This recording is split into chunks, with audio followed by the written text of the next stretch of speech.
بسم الله الرحمن الرحیم نحمده ونصلي على رسوله الكريم اما بعد. زموږ تمدني حوزه دوستانو فاروق اعظم یم. په 15 تله 1402 هجري شمسي زه د یو مسلکي هیئت سره مزار شریف ته د قوشتېپې کانال لیدو لپاره په رسمي سفر تللی وم. په ضمن کې مو د بلخ تاریخي کلا او شاوخوا زیارتونه ولیده. یوه شپه هلته ملګرو زما څخه د بلخ ولایت د اهمیت په باره کې وپوښتل. ما ورته وویل چې یو وخت بلخ د اسلامي تمدن له مهمو مراکزو څخه و.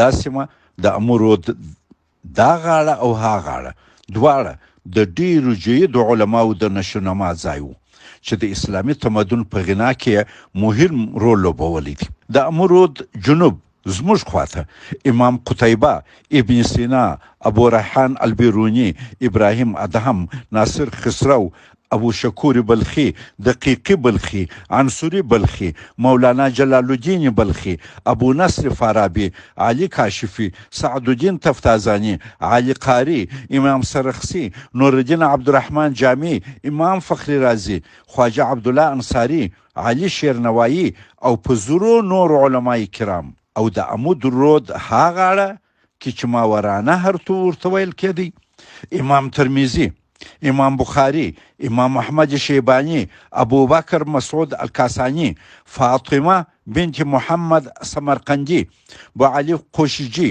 علاؤالدین سمرقندی، امام الهدى لیث سمرقندی، ابو الحسن البزدوی، ابو حفص عمر نصفی، عبدالعزیز حلوانی، علی بن ابو بکر المرغنانی، قاضی خان حسن بن منصور فرغانی او داسې نور ډیر جید علما تیر سوي دي. هغه وخت د علم طلبه شاګردان به زموږ له دغې سیمې عراق، شام او مدینه منورې ته تلل.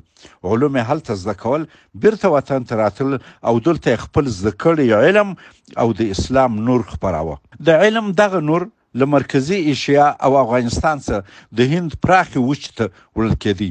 په دې ډول متداولو علومو هغه وخت یوه نیمه دایروي جغرافیا طی کول چې مهم مراکز یې مدینه منوره، شام، بغداد، مروه، بخارا، سمرقند، ترمیز او بلخ وه چې د کندهار او ننګرهار له لارې د هند او بنګلادیش پورې او له هغه ځایه مالیزیا او اندونیزیا ته رسېدل. دا وخت د اسلامي تمدن طلایي دور و.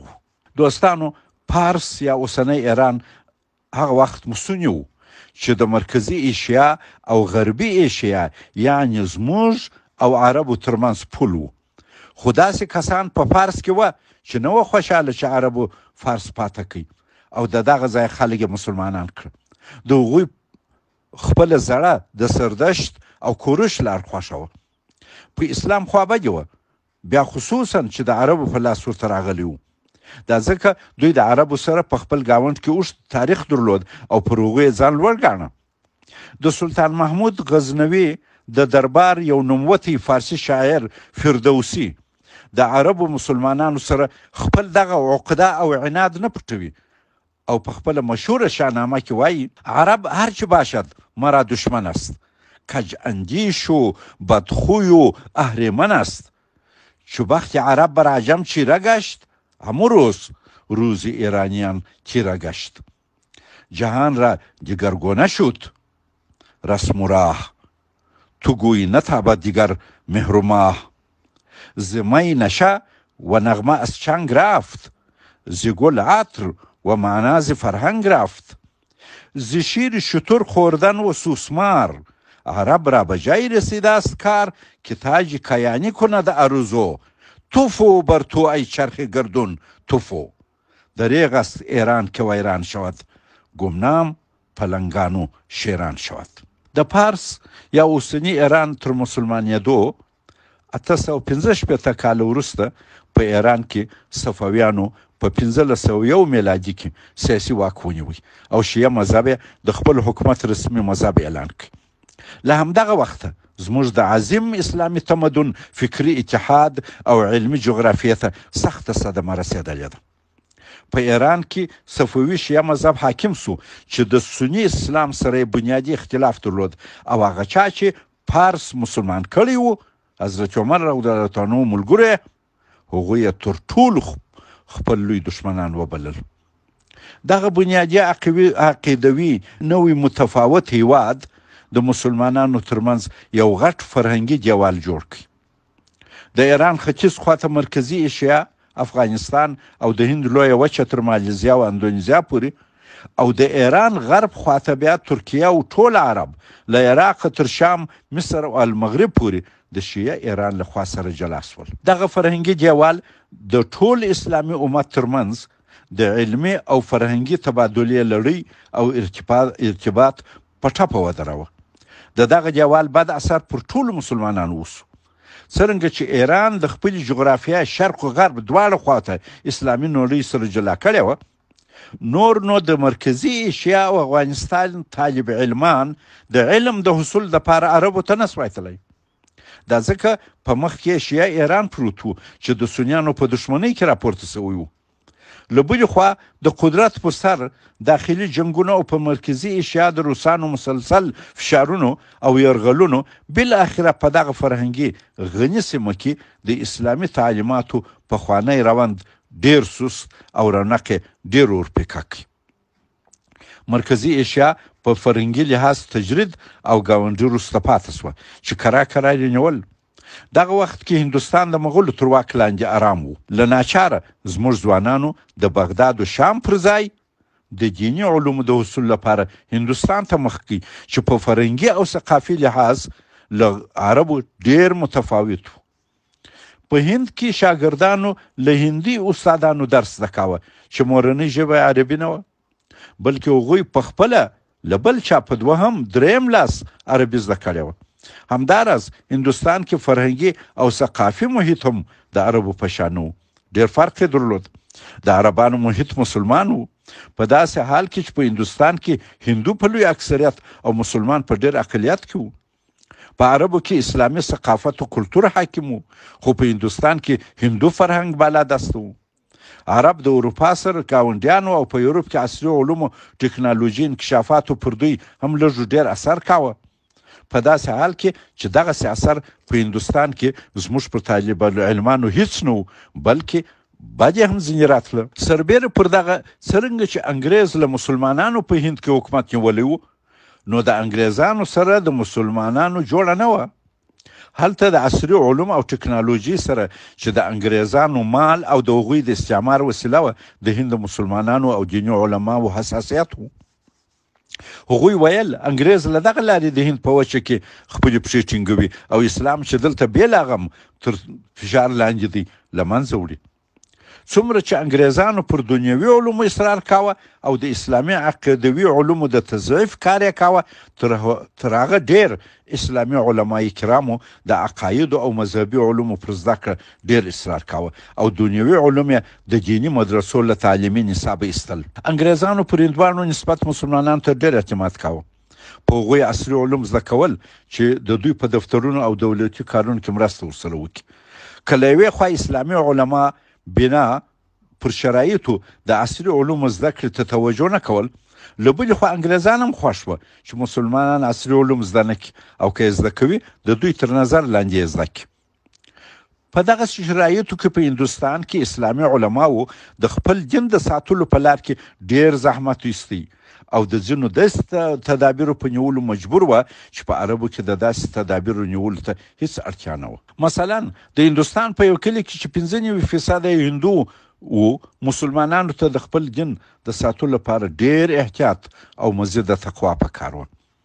په هندوستان کې مسلمانانو غوښته د زهد او تقوا له لارې خپل عقیده او اسلامي شعایر د اکثریت هندو په مقابل کې وساتي. د هند مسلمانانو د خپل دین د تحفظ لپاره زهد او تقوا نسبت عربو ته اهم ضرورت ګاڼه. تصوف ځکه هندوستان کې نسبت نورو ځایو ته ډېره وده وکړه چې زهد او تقوا یې توصیه کول. تصوف د مغولو په وخت کې په هندوستان کې ډېر رونق درلود. مغولو حاکمانو له تصوف څخه د خپل سلطنت په استحکام کې ډېر کار واخیست. پښتنو سیمو ته مغولو ډېر پیران راواستول چې پښتانه و مغولي شاهانو ته تابع کړي. د بنیر پیر بابا یو مثال دی. زموږ د دیني مدرسو نصاب تعلیم هم د مغولو په وخت کې د اخوند درویزه لخوا جوړ شوی دی چې پکې عصري علوم پښتو ژبه، تاریخ، جغرافیا او د حکومتولۍ درس قصدا نسو شامل. مغولو شاهانو چې د پښتنو سلطنت نیولی و او پښتانه یې خپل بالقوه دشمنان ګڼل، همدا غوښته چې په پښتنو کې باید پوهه، ځان و دنیا پیژندنه، باهمي تفاهم او سیاسي شعور پیدا نسی. هغه وخت زموږ د علم او تصوف سررشتې د مغولو په لاس کې وي. پیر بابا او خاندرویزه دواړه مغول وه. همداراز په هند کې مسلمانانو ته چې اقلیت و، د اکثریت هندو په مقابل کې د خپل عزت د ساتلو ډیر خیال پکار و. خصوصا پر خپل نجونو ډیر ویریده. هندوستان کې مسلمان ویریدی چې مبادا لور یې د کوم هندو ځوان سره د عشق تار واچوي. دا ځکه هندو مشرک و، نکاح د مسلمان نجلۍ سره نه کېده. که د نجلۍ پر سر کم جنگ او دعوه کېده، په اکثریت هندو ټولنه کې مسلمان باید بایلله او نور هم بې عزته کېدی. دغه سبب دی چې هندوستان کې د افغانستان برخلاف د نجلۍ لخوا الک ته ولور او جهیز ورکوي چې نجلۍ په پرده کې ژر د میړه تر کوره ولاړه سي. د احنافو په مذهب کې د ښځې مخ، لاس او پښې عورت نه دی. دا ځکه ښځه د کار او تجارت کولو حق لري. تجارت، معاملات او مقاولات او په بهر کې کار کول خو هر وخت له کوره او یا په پټ مخ نسی کېدی. خو هندوستان کې سره له دې چې مسلمانان یې حنفي مذهب دي، د ښځې مخ، لاس او پښې عورت او حتی د ښځې صوت او اواز هم عورت. هسې نه چې اواز یو هندو ځوان ورجذب کړي او د مسلمان نجلۍ سره د عشق تار وزغلوي. په هند کې مسلمانان د نجلۍ تر تعلیم تیر و. کور کې باید تر هغو تر شدید څار او مراقبت لاندې وای تر څو ودېده او د میړه تر کوره سمه رسېده. نو ځکه په هندوستان کې دیني علماو د خپلو مسلطو شرایطو په کتو او عامه مصلحت او د مسلمانانو د عزت او حیا د ساتلو په خاطر فتوا ورکړه چې د نجلۍ لپاره له کوره خروج الی العلم ناروا دی. په اسلام کې علم پر ښځو و نر دواړو فرض دی. خو هندوستان کې علما اول دا محدودیت راویستی چې ښځې ته د ضروري علم اجازه سته، هر علم نه او ډیر علم هم نه. د ضرورت اندازه هم د هندوستان د شرایطو پر بنیاد د هغه ځای ملایانو تعینول. دغه ضروري علم به هم باید یوازې خپل پلار، ورور او میړه ورته ښوولی وای چې محرم و. څرنګه چې پلار، ورور او میړه یې د همدې ټولنې لخوا بې سواده او بې علمه ساتل سوي وه، لوڼو ته به یې څنګه لیکل لوست ورزده کړی وای. نو منطقي نتیجه دا وه چې د مسلمان ښځه باید هیڅ علم ونه کړي، چې په حقیقت کې همدا د علماو مطلوبو خوښه وه. ځینې علماو خو دا فتوا هم ورکړه چې ښځې ته خپل پلار، ورور او میړه په خپل کور کې هم لیکل لوست نسي ورښوولی، حرام دي. همدا فتوا زموږ مولوی عبدالعلي دیوبندي او ډېر نورو علماو ورکړې ده چې د پلار او ورور لخوا هم لور او خور ته لیکل لوست ورزده کول جایز نه دي. که نجلۍ خط زده کړي بیا یارانه کوي، دوی وایي چې بیا فتنې ځینې ولاړېږي. خو عربو کې دا ډول فتواوې هیڅ نشته، بلکې دا غیر شرعي بولي. پر هندوستان تر 3 پیړیو ډېر مغولو حکومت وکړي.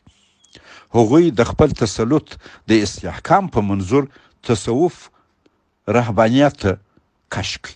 خانقاوې تشویق کړي چې ټول خلک پیري و موریدي باید وکړي. ویل به یې لا دین لمن لا شیخ له، هغه چې پیر نه لري دین نه لري. مغولو پیري و موریدي د دې دپاره تشویقول چې د خلکو مخ له علم، سیاست او د حکومت اعمالو له څارنې بل خواته واړوي. همداراز دوی نه غوښته څوک د حب وطن فکر ولري چې ووایي مغول څوک دي او له کومه ځایه راغلي دي چې پر موږ حکومت کوي. پښتو ژبه یې د پښتنو په جوماتونو کې تدریس ته نه پرېښول چې بیا به په دوی کې پوهه، علم، تفاهم، وحدت او سیاسي شعور پیدا سي او یو وار بیا به لکه د سوري شیرشاه په وخت کې د هند سلطنت پښتانه ونیسي. که په جوماتونو کې پښتو کتابونه لوستل کېدی، د کلي هر نر و ښځه به په دین پوه سوي وای.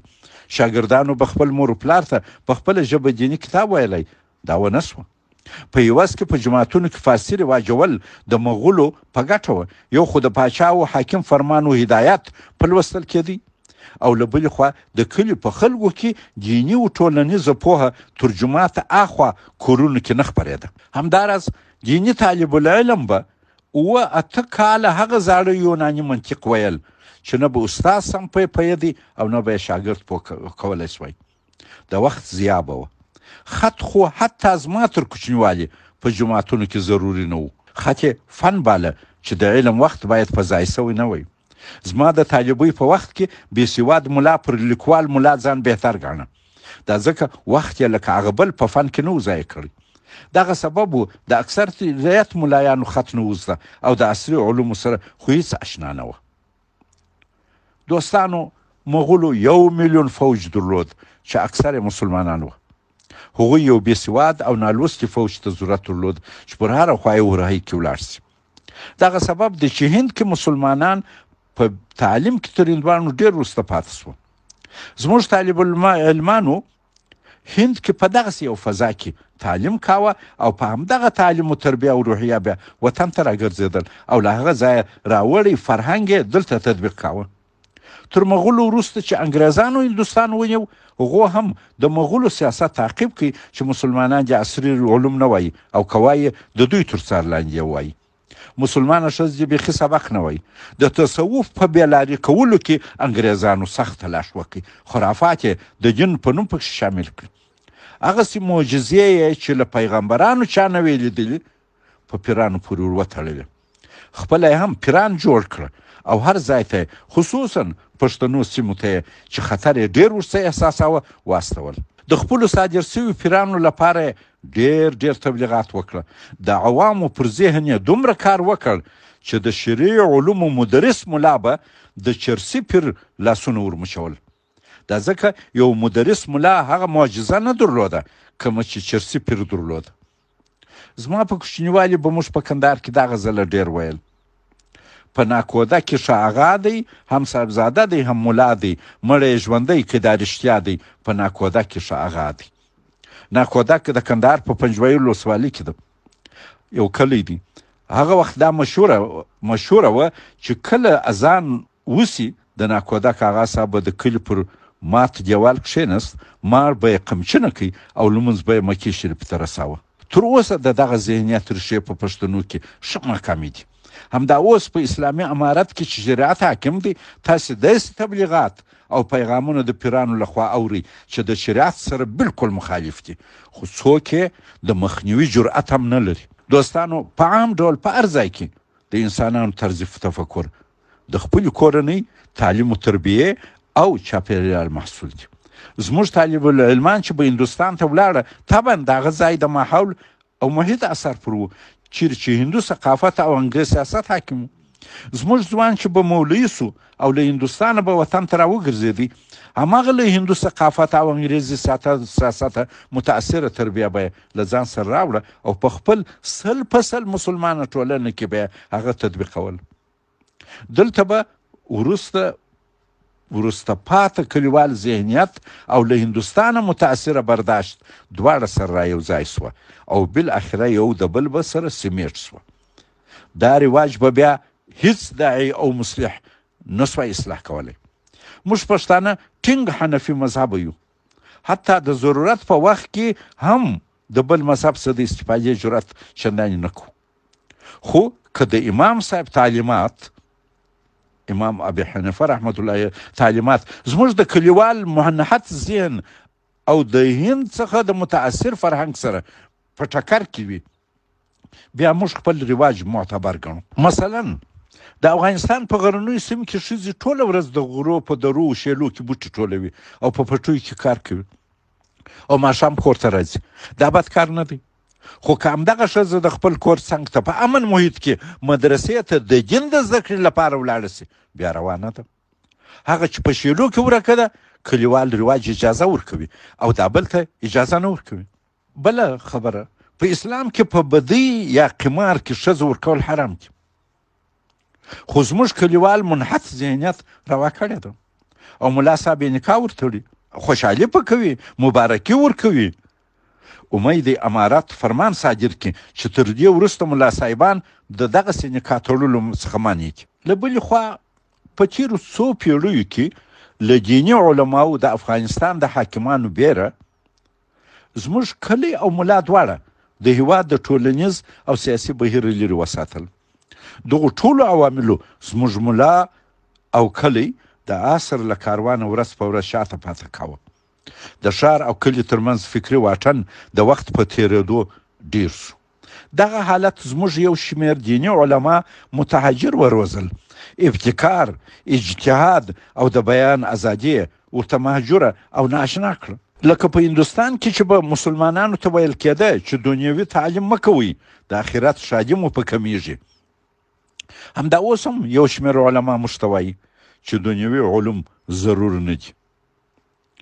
لطفا دقت وفرمایست، د پاکستان ته د جوړېدو سره چې له هنده جلا سو، د پاکستان د علماو په افکارو کې تغییر راغلی دی. نور هغه د هندوستان سره چې یو ځای وه، هغه افکار یې اوس تعدیل کړي دي. پاکستان کې اوس د ملا صاحب لور سکول او پوهنتون ته ځي او ادارو کې کار کوي.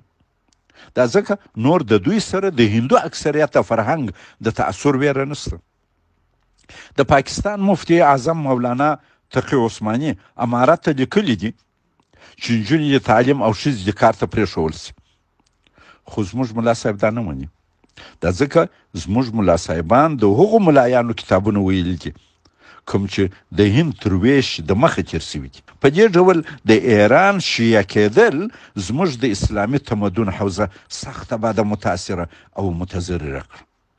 دوستانو، زموږ د تعلیم د فابریکې بل محصول هم ورته تکلیف لري. له غربه راغلي زموږ اکثر تعلیم یافته هم همداسې دي چې د دنیوي علم سره د غرب فرهنګ هم راوړي.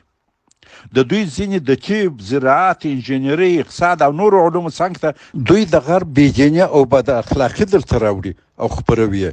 د پلار په ژیره او خبرو خاندي، نجونې لینګلې سوي او مینیژوب اغوندي چې دا ټول زموږ د ثقافت او فرهنګ سره هیڅ سازګار نه دي.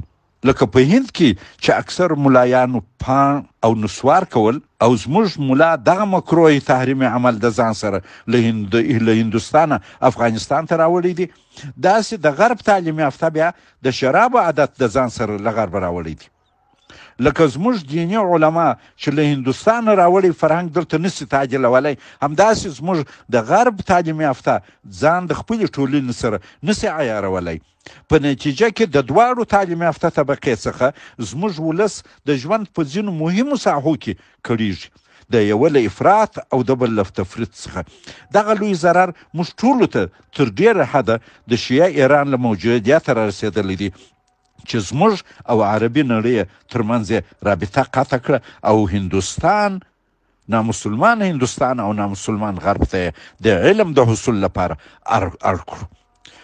اوس چې په افغانستان کې اسلامي امارت حاکم دی، موږ ته یو طلایي فرصت میسر او جدي کار ته پکار دی چې خپل زده کړې د وطن په خیر متعادل کړو، بیا غور پر وکړو او خپل اولاد خپل کور کې تربیه کړو.